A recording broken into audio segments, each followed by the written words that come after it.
Hey guys, Coach Bill Sandillo coming to you from Chandler, Arizona, and for the next 10 minutes I'll be your personal hitting coach.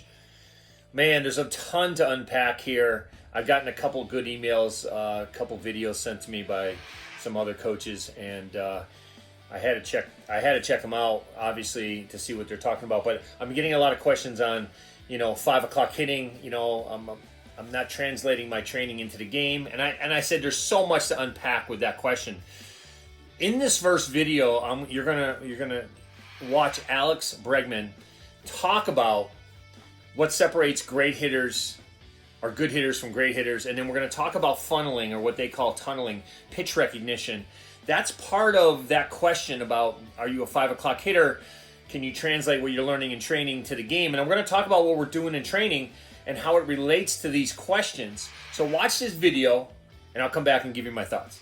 Bregman talks about in this interview is what separates good hitters from great hitters. Who is the toughest pitcher you have ever faced and why? Jonathan Loizaga, and I had faced him in years past. You have kind of a mental memory bank of guys that you face, and you kind of remember what their pitch shapes look like. That phrase right there at the end is the key, what his pitch shapes look like. Great hitters use pitch shape first, then spin to recognize pitches. This is why pitch tunneling for pitchers is so effective, because a lot of hitters even subconsciously use pitch shape to recognize pitches before they even see spin. Each pitch leaves the hand a bit differently. Curveballs pop up, fastballs drive through, changeups roll over, so occasionally we'll know what pitch it is right away based off of the initial movement out of the pitcher's hand. Most pitches move in the opposite direction of which they start and create a shape, and then we simply use that shape to determine where a pitch needs to start in order for it to end up where we want to hit it. Sounds simple, but greatness is nothing more than the mastery of simple tasks. Okay guys, so that was Richie Schaefer, ex big league guy, talking about pitch recognition and tunneling. We call it funneling. It's the same thing, where you funnel everything from a release area to your connection point. So that's what we're training in our academy. Is we're working on the same stuff. Once you get your swing plane down, once you understand your swing, your mechanics are good, then it becomes pitch recognition. How to understand what the pitch looks like, because you only have 0.7 seconds to react on a 90-mile-an-hour fastball. So we always wonder, how do great players recognize that? Well, obviously they start way earlier to get down to the foot down position, but more importantly, they have to recognize what kind of pitch it is, and then being able to stay back once they recognize it to be able to launch the barrel. So that's what they were talking about. Funneling is a learned skill. You have to practice this. We talk about hard and soft vision, but we'll get into what that is in another video. But, being able to key in, hone in on the pitch release area as it approaches the plate, the human brain will pick up the ball 30 feet from you, and then you got to make a decision roughly about 10, 15 feet at foot down what you're going to do. You're going to swing, you're going to let it go. So that's where funneling comes in, and I think that's the separator between great hitters and good hitters. There's a lot of good hitters out there, but when you don't perform, when you don't make good decisions in the box, this is the stuff that can happen. Okay, so let's look at this next video by Alex Bregman when he's talking to AROD, unfortunately. I love AROD, but AROD's trying to bait him into swinging down because he really wants him to do that. But let's watch this video, and I'll come back and give you my thoughts on that. Tried something different, which is just staying above the baseball. So, basically trying to hit the top of the ball, but not trying to hit down to it. So Alex, let's talk about the adjustment you made from last year to this year on this fastball up that had some juice on it. Last year I would try and hit down on the baseball, and I'd either hook it to the pull side on the ground or cut it and pop up to first base or right field.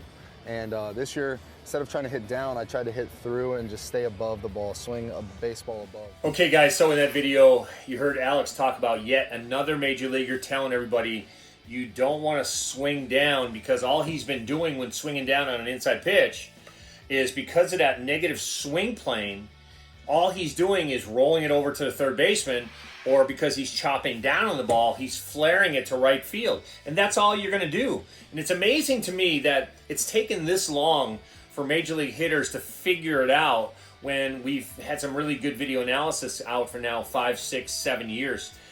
It's just a negative mindset. You haven't changed your mindset to how the game is evolving. So, and you heard him say, what he's doing is he's anticipating connection. So once he figures out the swing plane, he's telling himself, I'm trying to get on plane early. you know, what he was trying to really convey to AROD was, I'm not swinging down to create a negative swing plane. I'm trying to stay, in my head, I'm trying to keep the barrel one ball above the baseball, because he knows that fastballs tend to rise a little bit. So it's like playing a game in your mind, what your brain is actually thinking about and what you're actually going to do to hit the ball. And he's having a level of success where he is getting that lead elbow up, he's getting into the slot, and what he's thinking is stay a barrel above the ball, and it actually makes a good connection because he's on plane. That makes sense. Whatever major league guys have to do or tell themselves to prepare mentally is what you do. That's part of that translating your training into the game. It's making good decisions. It's knowing what you're looking for and what pitches you can hit well in the zone you're looking for, and really go after those pitches. So I loved how he talked about that. AROD couldn't bait him into swinging down. You know, it's just not a thing anymore. And so all you kids out there, everybody out there, you know, think about getting on plane early, thinking about being prepared, work on your funneling. It's something we do when we talk about vision training, being able to work from 10 feet, 20 feet, 30 feet in our progression program to live, where we see the ball coming out of the pitcher's hand.